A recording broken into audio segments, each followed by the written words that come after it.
You're listening to the Journey to Launch podcast, investing and talking about bankruptcy to financial freedom with Courtney, the Ivy investor. T-minus 10 seconds. Welcome to the Journey to Launch podcast with your host, Jamila Souffrant. As a money expert who walks her talk, she helps brave journeyers like you get out of debt, save, invest, and build real wealth. Join her on the journey to launch to financial freedom in 5, 4, 3, 2, 1. Hey, journeyers. Welcome to another episode of the Journey to Launch podcast. I hope you've been enjoying immensely the content over the past few weeks, months, and years, right? This is the second year, or we're going into the third year, that the Journey to Launch podcast has been consistently putting out episodes every Wednesday. And if you listened last week, I put out a bonus episode where I spoke to Veronique, who is a member of the Launch Club community. I'm actually going to be hint, putting out another journeyer kind of profile / Launch Club member interview this Friday. So look out for that. Make sure you're subscribed to the podcast so you do not miss it. And I really wanted to let you know, right? So last week I mentioned that I'm going to be doing a free class, and it's here. So the free class will be held on August 15th. And if you want to grab your seat, this is a virtual class. So you can log on from your phone, from the internet, anywhere you have internet, basically. And so if you want to do that, go to journeytolaunch.com/free class to save your seat. Once again, it's free. I'm so excited to be able to bring you some more information about financial independence and all the steps that you need to take to get there. So go to journeytolaunch.com/free class to get that information.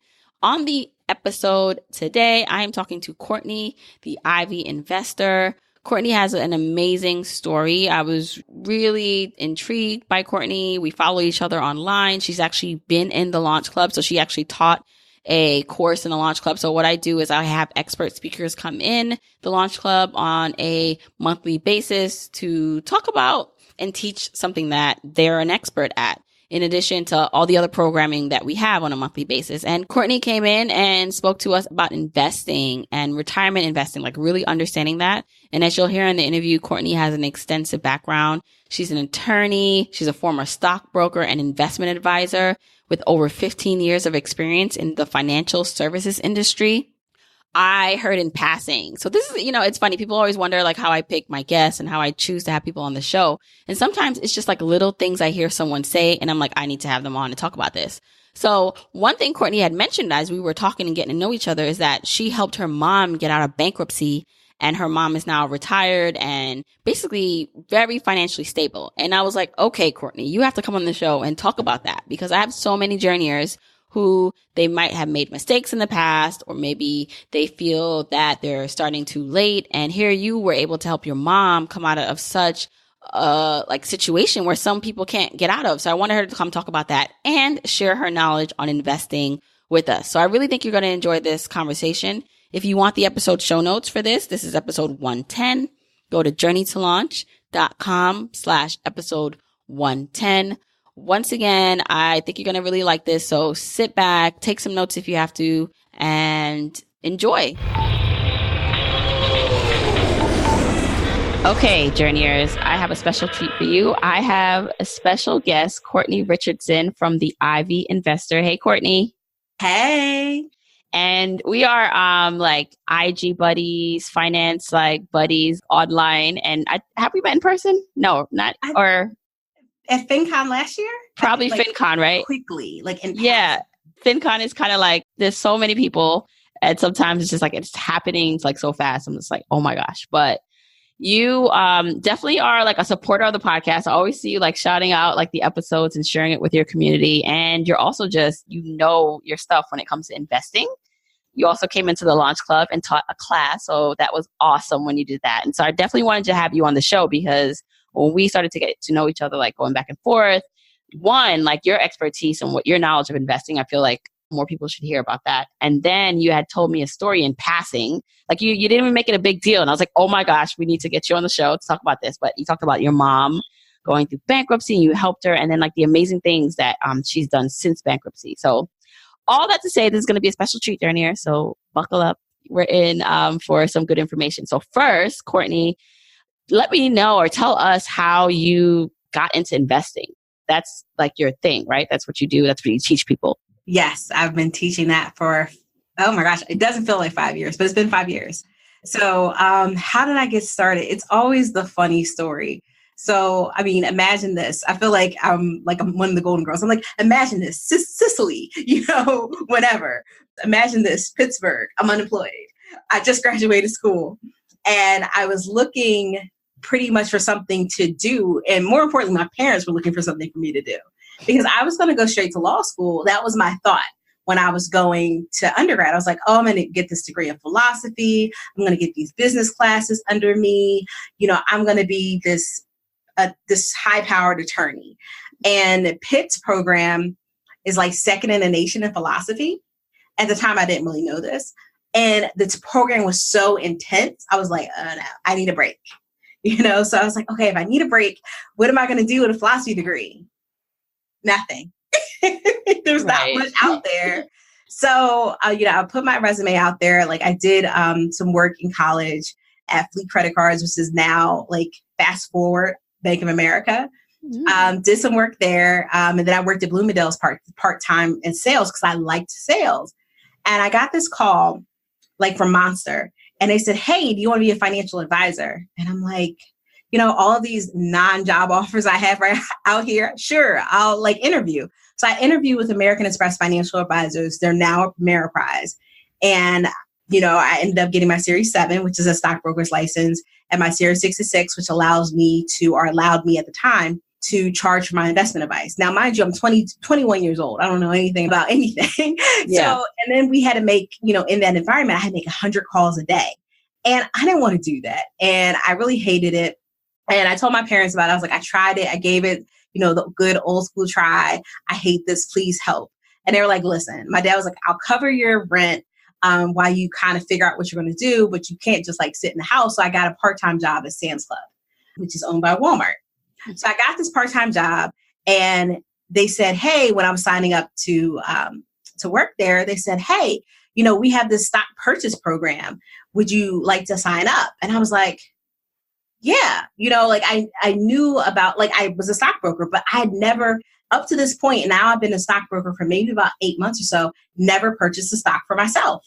Isn't that crazy? Right. So I said, all right, well, yeah, I'll sign up. So I signed up. My very first stock was Walmart and it was taken out of my paycheck. And just to put it in context, I think I was buying it about $38 a share. So you just know where Walmart is now.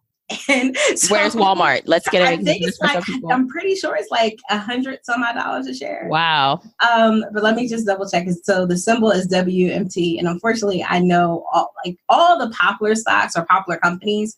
It's 110.32. It closed today. Mm-hmm. So that was my first stock and that was in 2004.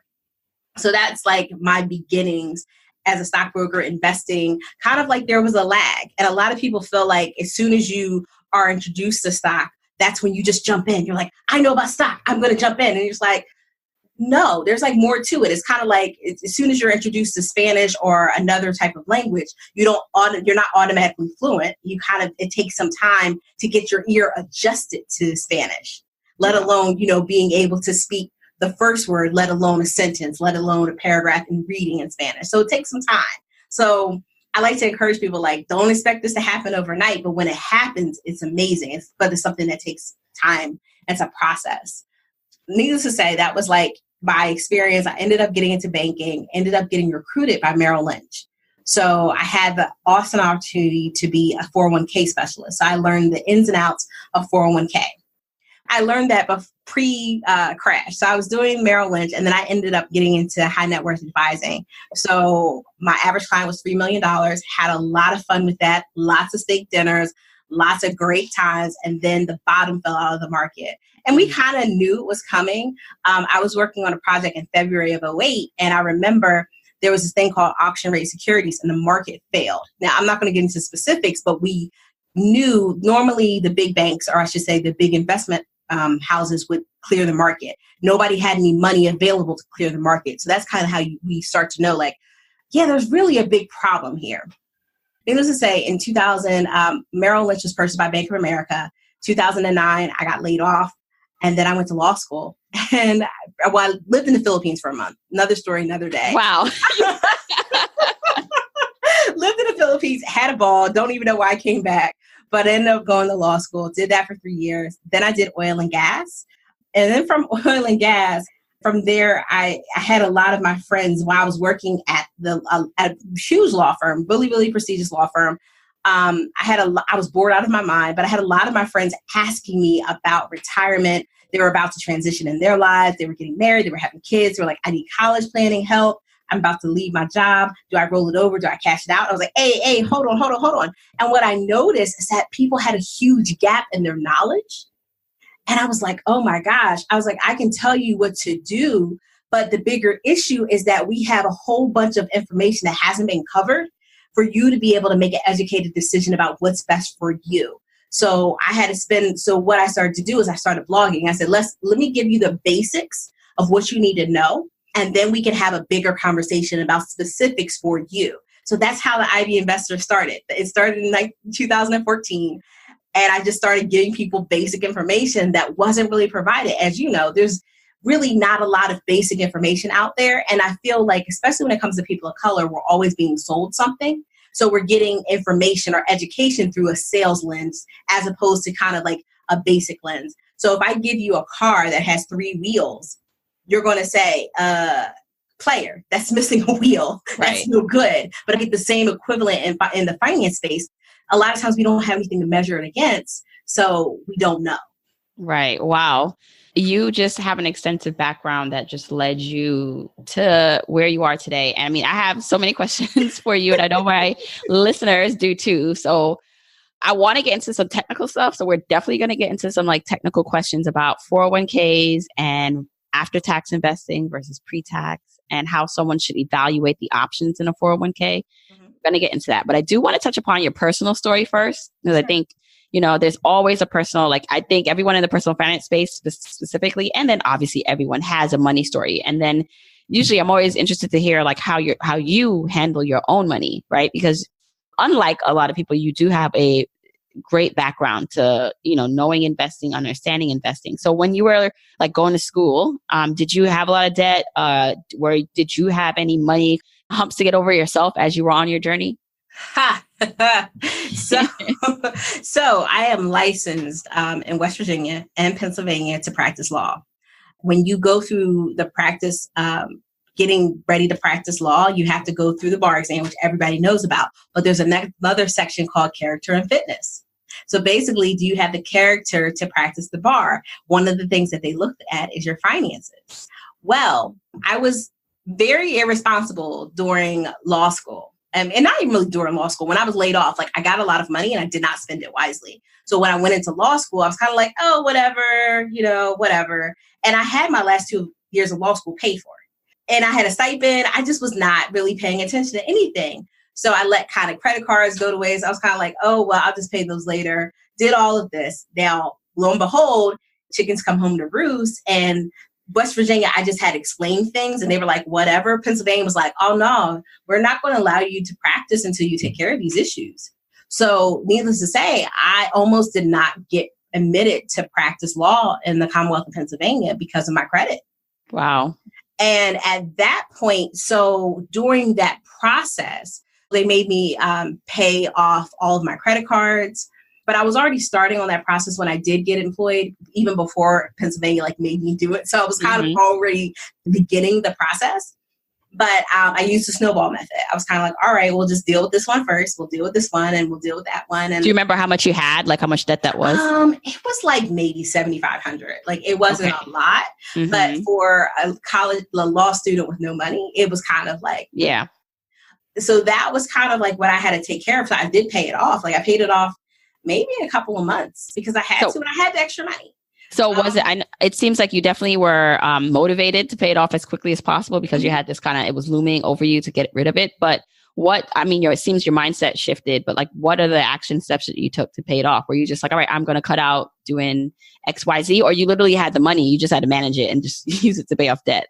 Oh, I had the money and I had to manage it. Like Okay. in that particular part of my life, and I actually have like other stuff that happened after that. But during that part of my life, I had the money. I just had to like pay it. I had to be responsible. So I had to take ownership of what I was doing and what I wasn't doing. So that was a really big aspect. And I read Dave Ramsey's Total Money Makeover. Now, there's a lot of things in that book that I don't necessarily agree with, but I think the way he kind of handles the emergency fund and the way that he handles debt, I think are phenomenal. I don't think there's anything out there better to kind of really simplify how to get started in the party. So I really use that to get started. But I also kind of said to myself, oh, I never want to be here again.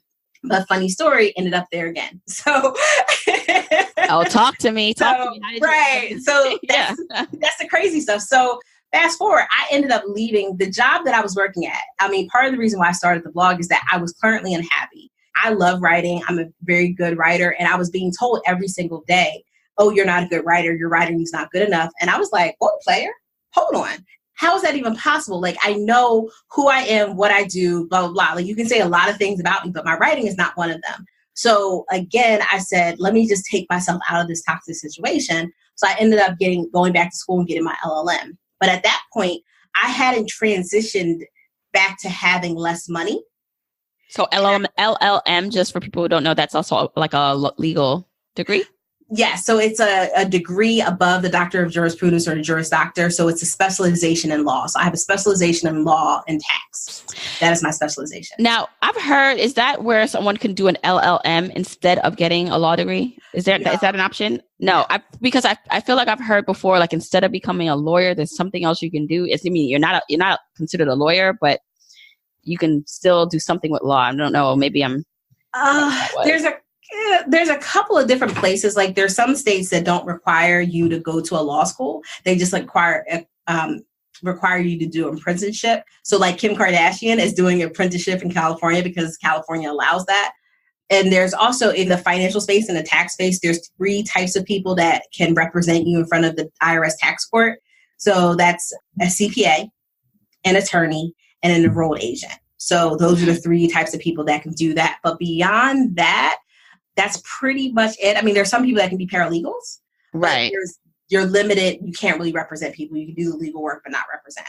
Okay. And so sorry to derail, but I just brought that up because I know people sometimes have interest in law and maybe they don't want to go that way and end up with a expensive like debt or burden with that law degree, but there's other options. Okay. So let's get back into, you got your LLM and then what happened?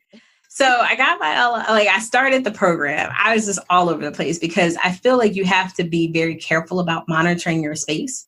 And when you allow people to kind of speak that negativity in your life, it kind of really messes with you. So I was kind of like, yeah, I'm getting this LLM, but should I be getting it? Should I be doing this? And I felt comfortable in doing it because I was like, oh, well, my last 2 years of law school were paid for. So I had this extra room in the student loan debt. I'm like, and you're kind of like, as you look back on it, you're like, how did you have extra room? No, you just had what you had. So really funny situations. I ended up, I started it, then I stopped it, and then I started working again. I was just all over the place. So, but still, my salary from being basically an AmLaw 100, basically a top law firm salary, I never really readjusted my life. So guess what happens when you don't readjust your life and really kind of take ownership? You get into more debt. So here I am again with debt. Now my debt has come down maybe about $10,000 since I kind of really gotten back serious about dealing with what I was dealing with. I mean, I finished my LLM in 2017. I graduated in 18 because there's only one graduation a year. I did all of that. And I'm like, still kind of getting myself back together. Like, okay. And I teach people how to invest. And it's like, come on, Courtney, you can do a little bit better of getting rid of this debt. So I really kind of made a focused energy to say, okay, we're going to snowball it again because that's what works. But again, being very conscious and accountable for kind of the excess spending that I was doing, because I didn't say to myself, Courtney, your salary is decreased. You need to decrease what you're doing. I just was like, oh, I'll just put it on credit. Like, so I have to remind myself, you don't fill in your gaps with credit. So right. I have those conversations now, but I know it because I've lived through it. So I say that all the time now. I'm like, don't fill in your gaps with credit. Like, I think credit's a great thing, but it's a tool. It's nothing more than just a tool. Right. It shouldn't be the bridge to get you things. you leverage it to build wealth. And I mean, like, again, I am a fan of credit when you can be in complete control over it, when you can leverage it, when you can, buy real estate with it, but a good real estate investment or travel hack. There are numerous ways in which it works. Okay, I hope you are enjoying today's episode, but let me just take a quick moment to tell you about today's sponsor, Gusto. You witnessed my journey to uplevel my life, my finances, and now you're actually watching me uplevel my business. I went from being an employee to being self-employed, and the next step is becoming an employer, hiring people to not only help me bring my vision to life, but give them opportunities and outlets to help them support themselves, their families, and their own dreams. And so I'm always looking for tools and ways in which I can effectively run my business. So if you have a business or you know someone who does, you probably know that small business owners wear lots of hats. And some of those hats are totally great, but some, like filing taxes and running payroll, for example, are not so great. That's where Gusto comes in. Gusto makes payroll, taxes, and HR actually easy for small businesses. Fast, simple payroll processing, benefits, and simple management tools all in one place. Gusto automatically pays and files your federal, state, and local taxes, so you don't have to worry about it. Plus, they make it easy to add on health benefits and even 401ks for your team. Hello. So for my journeyer business owners, now you can get 3 months free when you run your first payroll. Try a demo and see it for yourself at gusto.com/journey. Once again, that's gusto.com/journey for 3 months free. All right, let's get back into this episode. I always find it interesting when people are in like a certain field and like they know what they're talking about and they're helping other people, but then at the same time, their own like house is just like not as pristine or in order. But I think that happens for like a lot of people. And I don't know if it's because, I find that maybe when you're focusing, when you have a lot to do, when you're ambitious, maybe this is just like an excuse at this point. Cause I find that even me, right, before I got into Journey to Launch full time, I had more time and more focus on my own personal finances. Like I had more time for it. And now I still monitor and I still do what I have to do and it's still going fine. But my focus is not that anymore. It's almost just like, it's very easy to slip because you're focused on everyone else's success and what they're doing and other things than what you're supposed to be like implementing in your own life. You said it so well. It's kind of like, you're dealing with everybody else's stuff. And you're like, oh, but we learn this from an early age. When you start getting on the plane, they say, put your mask on first before you take care of others. And I think it's so important that I keep remembering that. But I wanted to share, I like trying to be very transparent with my journey and whatever I do, is that there's a couple of deals that I had to walk away from because I was over leveraged. I was like, I got to walk away from this deal. And those are kind of like those sticky points that you're just like, oh, this is not going to happen again. When you say deals, what do you mean? So real estate deals. So my day job, I'm a real estate attorney, real estate tax attorney. So there's a lot of things that kind of come across my desk and not necessarily in that position, but just kind of people that I talk to and they're like, hey, I have this opportunity or, hey, I have this thing going on. And I'm kind of like, oh, okay. And then next thing I know, I can't make it work. There's a lot of deals that, hey, had I had a little bit more free credit or I really had a good stockpile of cash or something to make a deal work. So for example, maybe I can get financing on the improvement or what we should say, the property, the building, but I needed to do significant amount of work on the inside.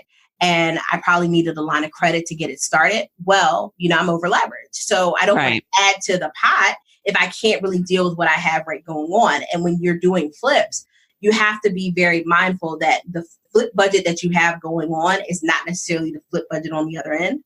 Yep. And they take a lot longer. And a lot of people come in, they're like, I'm going to flip this in 3 months. And then 6 months later, we're still here. Right. So do you have currently own real estate for investing? No, not for investing. So currently I'm actually doing a rehab on my house that I own. My parents gave me their house. So I'm doing a rehab on that.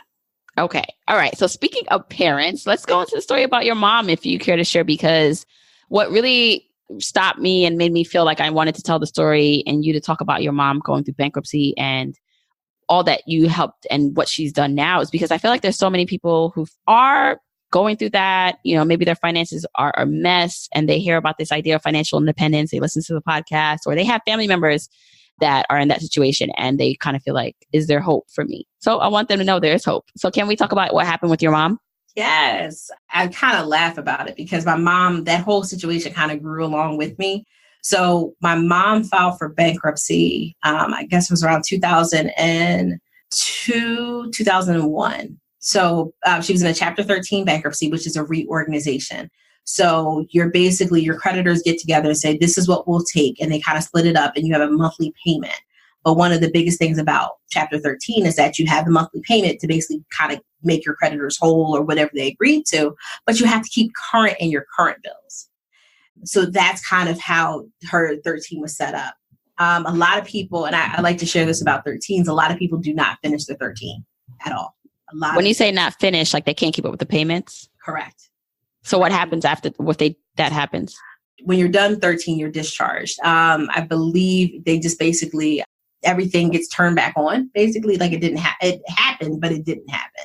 So you have to basically go back to paying whatever was going on, because when you're in bankruptcy, there's a stay.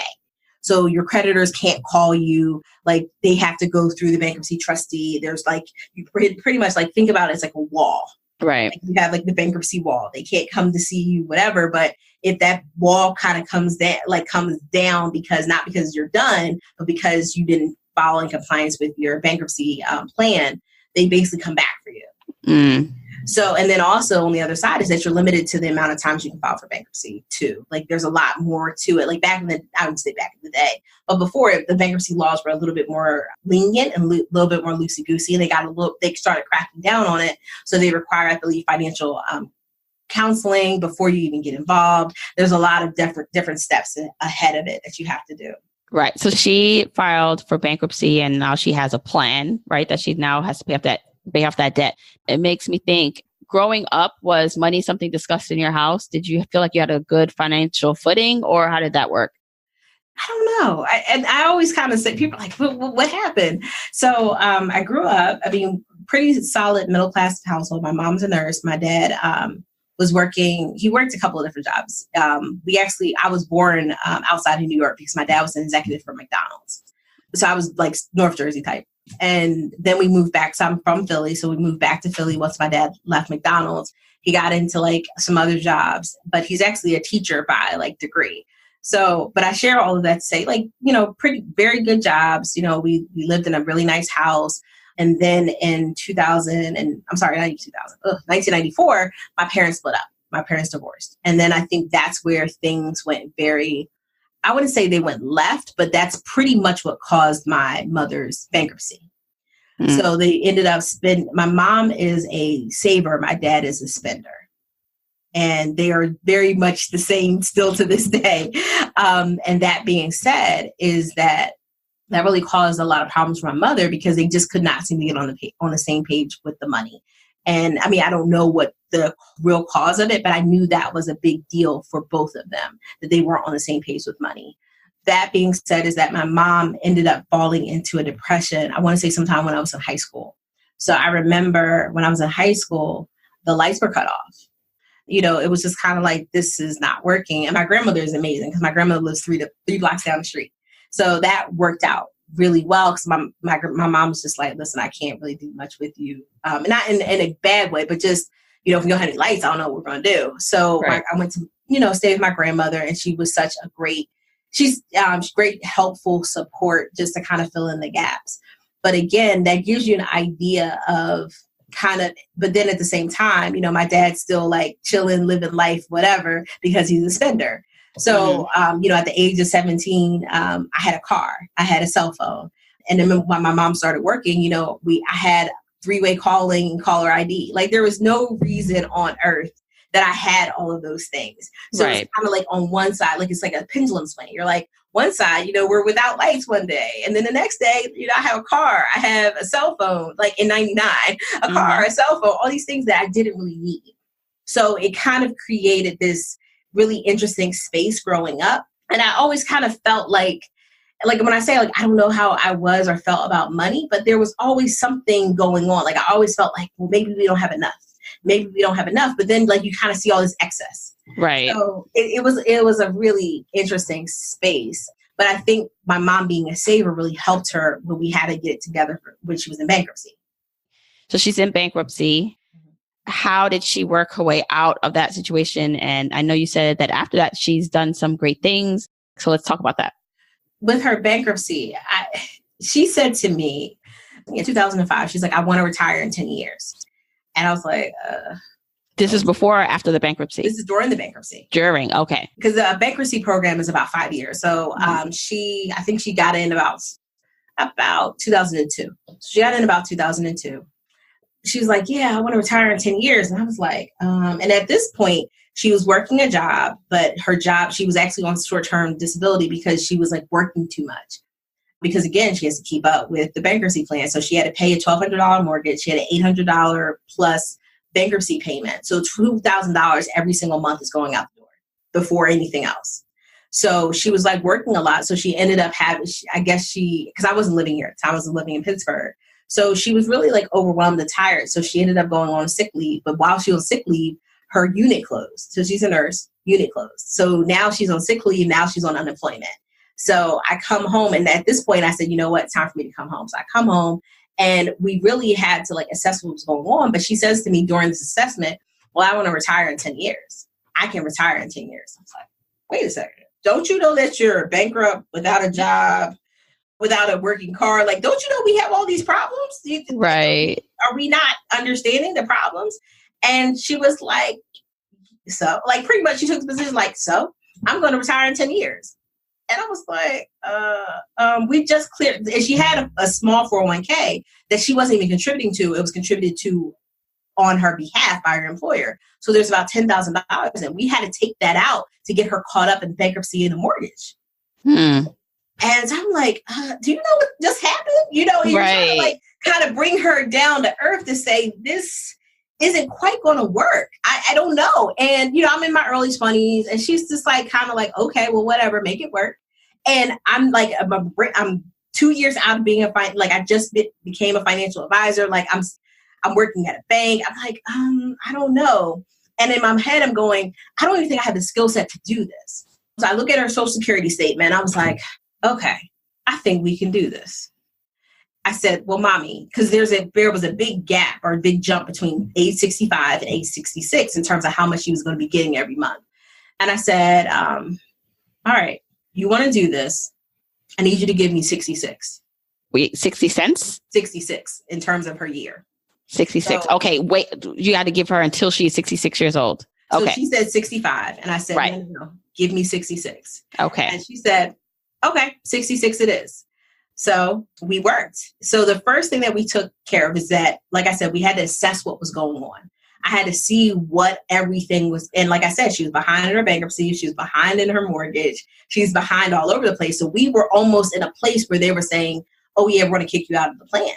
And I was like, so I said, well, and I was looking like, I kind of felt like I was looking everywhere. I was like, where am I going to find this money? And then she was let go because her unit closed. We get a statement in the mail and it says $10,000. And I said, I can do something with that. Now, what was that from? That was from her 401k. It was her 401k. Oh, okay. Statement. All right. It was the quarterly statement. And I said, I can do something with this. So I said, she wasn't getting her full payment because she was unemployed. She was on short-term disability, but then she was unemployed. So she was never really getting her full salary.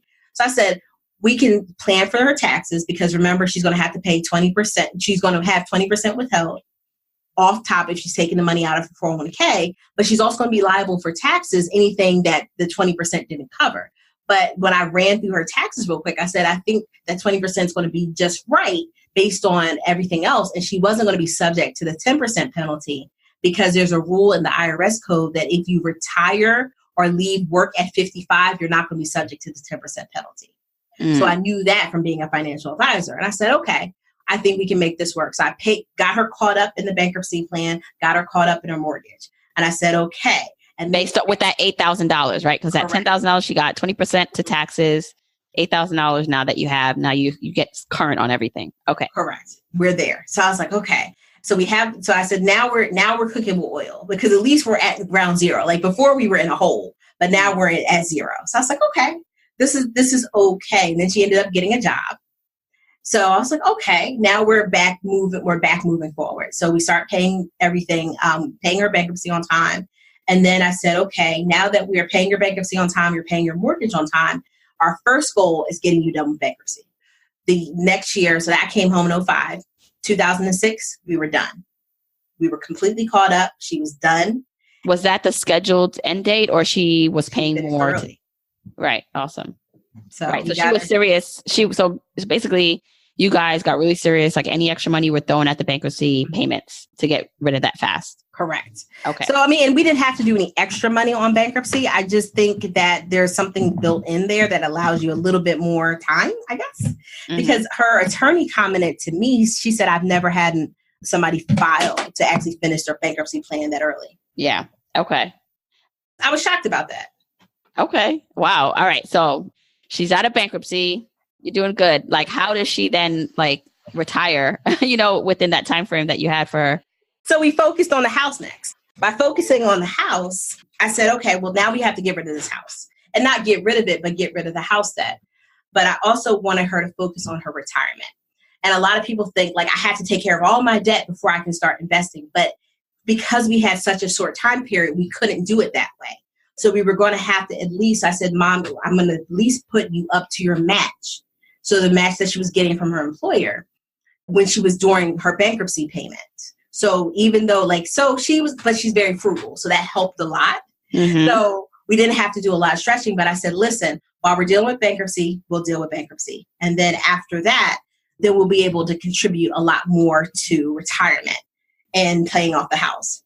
That worked out pretty well. So once we got done with bankruptcy, then we started contributing a lot more to retirement.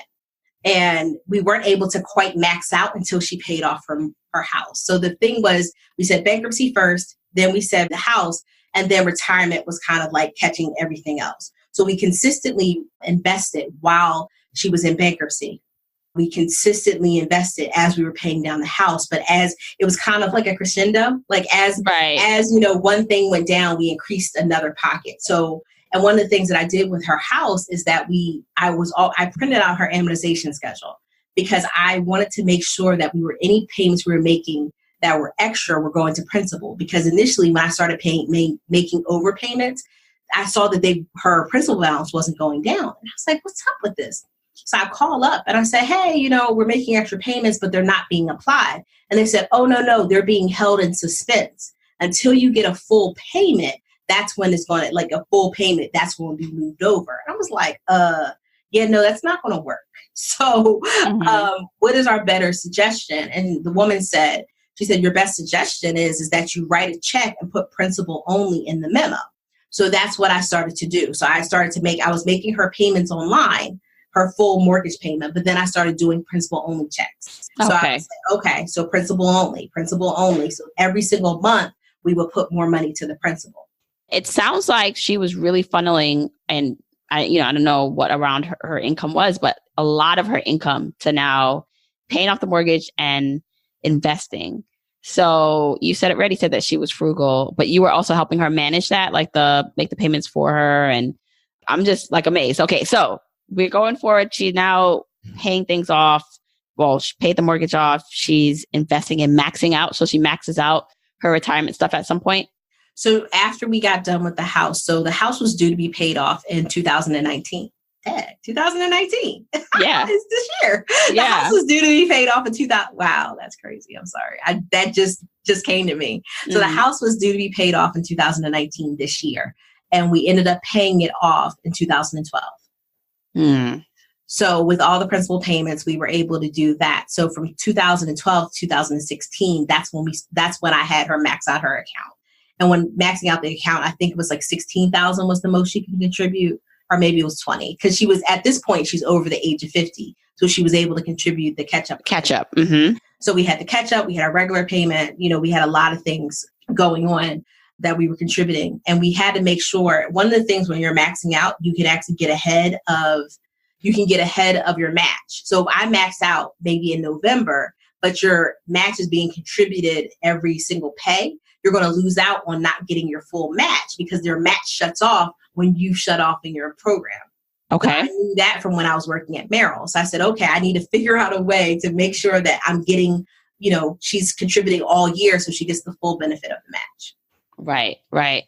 So your mom, like, she seemed to have a good income to be able to support these changes. So she was about, I want to say she was 97. I think one year, a couple of years, she's maybe at 102. So 100. Right. So she's making a good income. And it sounds like it was a complete priority and mindset shift. It sounds like to me, like anyone that's looking to really get some goals done in a short amount of time, like you need to make drastic changes. So I would assume that because she was so frugal, her saving and investing rate was probably very high. Do you know if it was like that, or not? So my mom was like very much a cash person. You would just randomly find like dollars everywhere. Just like, shouldn't this be somewhere, Yeah. But she never was a big saver. She would have a good amount in her bank account, her checking, but she was never a saving that she would have a separate savings account. When her 401k, like I said, she was never contributing to it. Her employer contributed to it on her behalf. So she was never really exercising the options and the things that she had available at her disposal until I said, hey, if we're going to do this, these are the things that we have to do. And so what I did is I allocated her 401k. So, and then she also had the benefit of the wildest stock market ride ever. So we were investing through the bottom, which was in 2009. And we were tossing money in 10 and 11 and 12 and 13 and 14 and 15 and 16. So she's getting the benefit of this raging bull market. So there was a lot of things that she was doing right, but then she was also doing it at the right time. And sometimes a lot of people are like, how can I time the market? I'm like, you just can't. But sometimes you just have to, because think of it, if she stopped investing, she said, in 2008 or 9, was just like, the market's down, I'm going to stop investing. She would have missed out on that whole opportunity on the other side. Yeah. Yeah. Fast forward, she reached her goal, right? She's retired? She's retired. Wow. So and we're going to, I feel like I keep going back to the story or wanting to understand it more, because I feel like this part is important for people to understand that there's a light at the end of the tunnel. Like your mom went through bankruptcy. Although she was a saver, she wasn't really an investor. Thank God she had you to guide her, right? But there is a light redemption. There's a light at the end of the tunnel. So she was able to retire and now she's living off of her investments and Social Security. Like, how does that look? We don't do a lot. So basically her Social Security keeps her pretty much chilling. Like she chills hard. Because her expenses are so low, right? She doesn't have the mortgage. Right. And so she's already frugal, you said, so she can live off really it's great. So we don't really do a lot of pull. We did do a pull to pay property taxes because that's a big chunk to take out in terms of we could have set money aside, but she was just like, why? Just take it out of my account. And that's pretty much all that we've done. Now we did do some improvements to the house, and that wasn't a lot, but it was some. I think we had to redo the roof. The roof was $30,000. But other than that, she's kind of like, meh, whatever. Our car's paid for. So she actually takes my old cars. Mm-hmm. So I've given her all my old cars. So they're paid off. This car that I have a Mercedes now. I'm getting rid of it as soon as I possibly can. I love driving it, but it's a very expensive car to maintain. Yep. And so when I'm focusing, like I said, I've had some shifts for myself this year, and I've been thinking about this for the last maybe 2 years or so. So when I had some shifts for myself, I was like, I'm not a big spender a lot. I've got my spending under control. I was like, but I have this hole in a bucket. I was like, it's that daggone car. So, right. So yeah, so that's what but so this one she's not going to get. So I don't know what we're going to do, but we'll probably just work it out. But she has cancer. So she was just diagnosed last July. So almost about a year. Oh, I'm sorry to hear that. So, but she's rocking and rolling. Okay. She's done her chemo. She's on a study. So, but she's doing really well on the study. She's kind of really just retired again. Yeah. Wow. Shout out to your mom. Tell her I said hello. She's a journeyer. Tell her I said hi, even though she doesn't know she's a journeyer. So I want to get into some investing tips and know-hows for people listening, because you know a lot. And so I want to transfer some of that knowledge and help people out here. So let's just say now someone is looking at their options in their 401k. How can they determine what's a good investment and when a fee is too high? Are there some standard check marks they should go through? Yeah. So 401ks so the biggest thing that I like to look at with 401ks is I want it to be fast, easy, and cheap. I want your retirement to be fast, easy, and cheap. And what I mean by that is fast. I don't want you deliberating, trying to create like a Van Gogh in your 401k. Like that's not the place to do it. But also in terms of being cheap, because the biggest thing is a lot of people, when they start getting into what we call actively managed funds, they tend to be expensive. So when you're thinking about actively managed fund, I want you to think about a baker. So we have our box cake, which is our index. And then we have like our fancy thing, which is our baker, our wedding cake. And a lot of times is that we know when we're looking at a wedding cake, it's going to be expensive, right? And we're expecting this high quality thing. But again, I want it to be fast, easy, and cheap. I'm not looking for necessarily high quality. I'm looking for high performance that's cheap. So I'm looking for the cake taste at, the box cake price. So I'm looking at my indexes. So the indexes are where I want people to really focus on. Anytime that you have an index in your 401k or any of your retirement accounts, 403b and your 457s, the TSP, which is a thrift savings plan, their plans are it's very vanilla, but they're super cheap. I wish everybody had one, but neither here nor there. But you're going to look for indexes, and the fees I want you to look at in terms of indexes, I want them to be under 0.35% is what I want for an index in a 401k. But sometimes I would like to see it well cheaper than that. 0.2% is actually really where I want to see an index. But because of certain 401k plans, the way their mutual funds are set up, they're set up on tiers. So if you don't have a very big 401k plan, it may be a little bit more expensive to maintain, and you'll see it in your fees there. Right. I love that analogy with the box cake and off the shelf. That's going to be cheaper versus like the more elaborate cake. And that's how you can look at like when you're investing the options that you have. Okay. What do you think, or what's the advice for people? Because I get to ask this a lot when it comes to where they should invest first. So 401k or pre-tax retirement accounts versus a Roth IRA, an after-tax retirement account.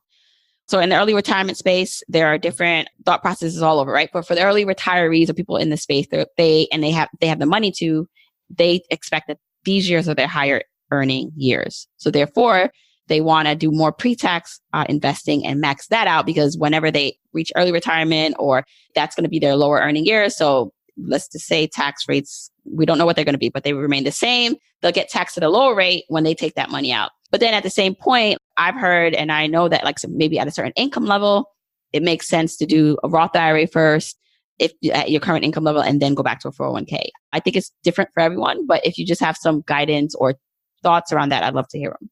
So you asked two questions. So the first question I think is the easier question, which is kind of where do you start investing? Kind of do you start with your retirement plan or your employment plan? And I always say yes. Always start there. Like that's your low hanging fruit. I feel like when we're doing this whole financial kind of getting our finances right, and we're looking to kind of take it to the next level, we're looking to do like gymnastics, somersaults, and kind of make it super difficult. And I want people to know there is low hanging fruit in the finance world, and that low hanging fruit is your employer account. So just kind of reach out and touch it, and use that as your first starting place. Especially if you have a match, right? Just like at least go to the match. At least go to the match. A lot of people wonder like, oh, well, if I don't have a match, should I contribute? But to your point about if you're doing pre-tax contributions, I prefer people, if you're saying, hey, because it's reducing your annual adjusted gross income. So it's going to reduce your income, your taxable income. And the bigger thing is that especially a lot of people end up getting to the point where they're starting to lose They're like, they don't have any places to take a deduction. They're like, I don't have a kid, or I have kids, but I don't have a house, or I may not have as many deductions as I would like. Especially since the tax changes, right? So, right. So it's like, well, where can I find this? Oh, you can find it like right under your nose in your 401k. You can reduce your adjusted gross income by making your pre-tax contributions. So that's it's kind of like a twofer. Like I get a chance to reduce my taxable income, and I get a chance to save for retirement. So I think that's a great thing. In terms of the Roth, the closer you are to retirement, the more I want you contributing pre-tax.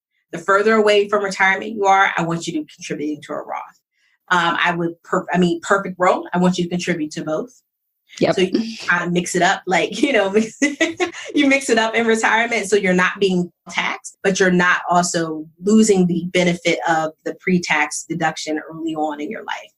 All right. So then I also want to talk about Because people, I think, the concept, hopefully I'm changing that with this platform, but the concept of investing in retirement accounts is not as fun or sexy as like when people say, oh, I want to invest, right? Like I want to open up a brokerage account and do what you did, like get some shares of Walmart or something else. Like that seems more fun and tangible for people versus like investing in like a retirement account. It's not as fun. And I feel like, or it's not viewed the same way. I know you like, stock investing, right? And for good reason, right? Like there's like a lot of benefits to it. And if you have that kind of energy and time, like for me, I always say I just like index funds. It's simple. It's like, I'm a lazy investor. I don't have the time. Like, I just want to set it and kind of just forget it. So what are your thoughts on that? Because, for people who do want to also stock invest, what's some advice for them to get started? And do you still recommend that they just take care of that retirement investing first? So yes, I like people to invest in their retirement first. Like I said, it's like just the easiest thing to do because it's already set up. Usually it's already set up for you. So in terms of index investing versus stock market investing, I like both. So for retirement, I really like people just to be in indexes just to make life easier. But in your taxable accounts, I want people to really kind of learn how to pick stocks. And it's not something that you do all the time, but where you get started is I tell people I like to see people do what they know, what they use, and kind of what they're interested in. If you kind of use that formula, I think you can really get started and do something really great. But also being a nosy investor means you're going to be a good investor. And you really, like to your point about being lazy, is like you have to do some research. Like you can't just say, hey, I like this company. It's kind of like dating. You're like, hey, I see this, attractive girl, or I see this attractive guy. I'm going to talk to them. Not everybody you talk to that you think is attractive, you're going to date. Not everybody that you date are you going to marry. So it's kind of like that whole process. So not every stock that you see that you think is attractive is going to kind of make it through the mix up. There's a lot of companies, especially I love using the cannabis space because cannabis is just easy. There's a lot of companies out there, but a lot of them are not that great. Like when you really kind of pull back the top, you're like, what are you guys doing up there? What are you guys doing? So again, it's about like looking, at the first part, then kind of doing that little background. So it's about the things that you like, that you use. Like I know I spend an exorbitant amount of time at Target and Starbucks, and Target has Starbucks in it. Like this is crazy. But again, I like to go visit. I go to Targets all the time. Like I got stuck in Dallas. I ended up at a Target, because I needed stuff. So I was like, I know I can go to a Target. But I think when you understand a brand on that level, then you should probably consider investing in them. Same thing with Starbucks. Like I know if I'm like looking, if I need coffee and I need a jolt of caffeine, I know I'm going to go find a Starbucks because I know that's what they have. And I know that at least for the most part, I'm going to have a pleasant experience there. So it's kind of like understanding that, like, I know I use these things, but then, like I said, the things that you're interested in, there's a lot of things that kind of catch my eye. And I end up, just because I'm nosy, I'm like, oh, let me find out more on Google. Let me find out more. Well, find out what companies are doing the things that you're interested in. There's so many companies out there. There's like, I think 3,000, like there's a Russell 3000. So there's 3,000 companies out there for you to even look at to kind of see if you want to invest in them.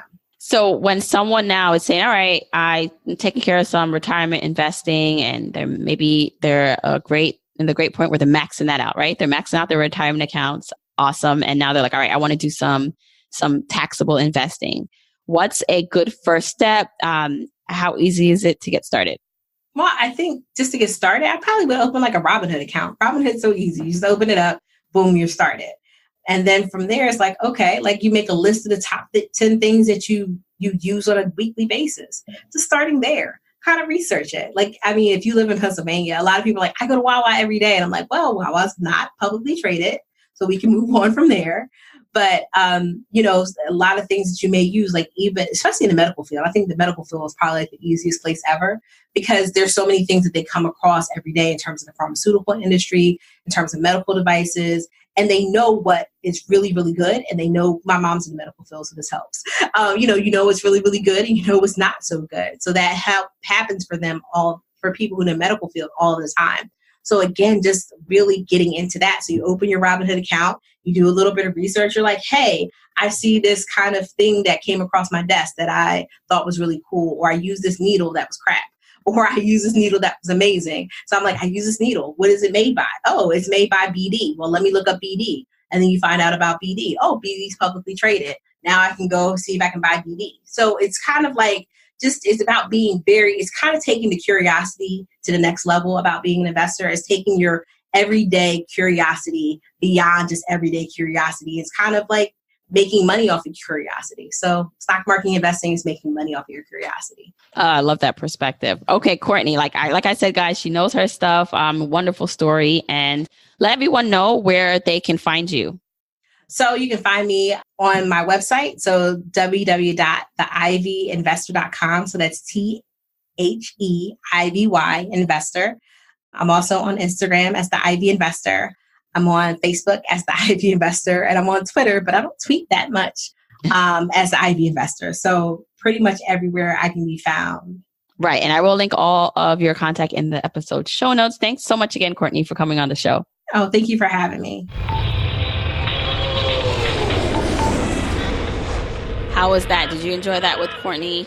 I hope you did, because I did. And I really love hearing stories, like real stories about people, like especially when they come from a financial setback and how they overcome that. And so I hope you got some real legit tips and action steps for you to use on your journey. As I mentioned in the beginning of the episode, I'm holding a free class on August 15th.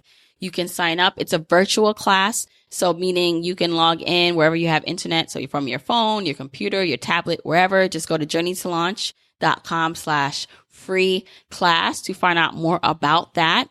Also, if you want the episode show notes for this episode, go to journeytolaunch.com/episode 109. All right, journeyers, until next week, keep on journeying.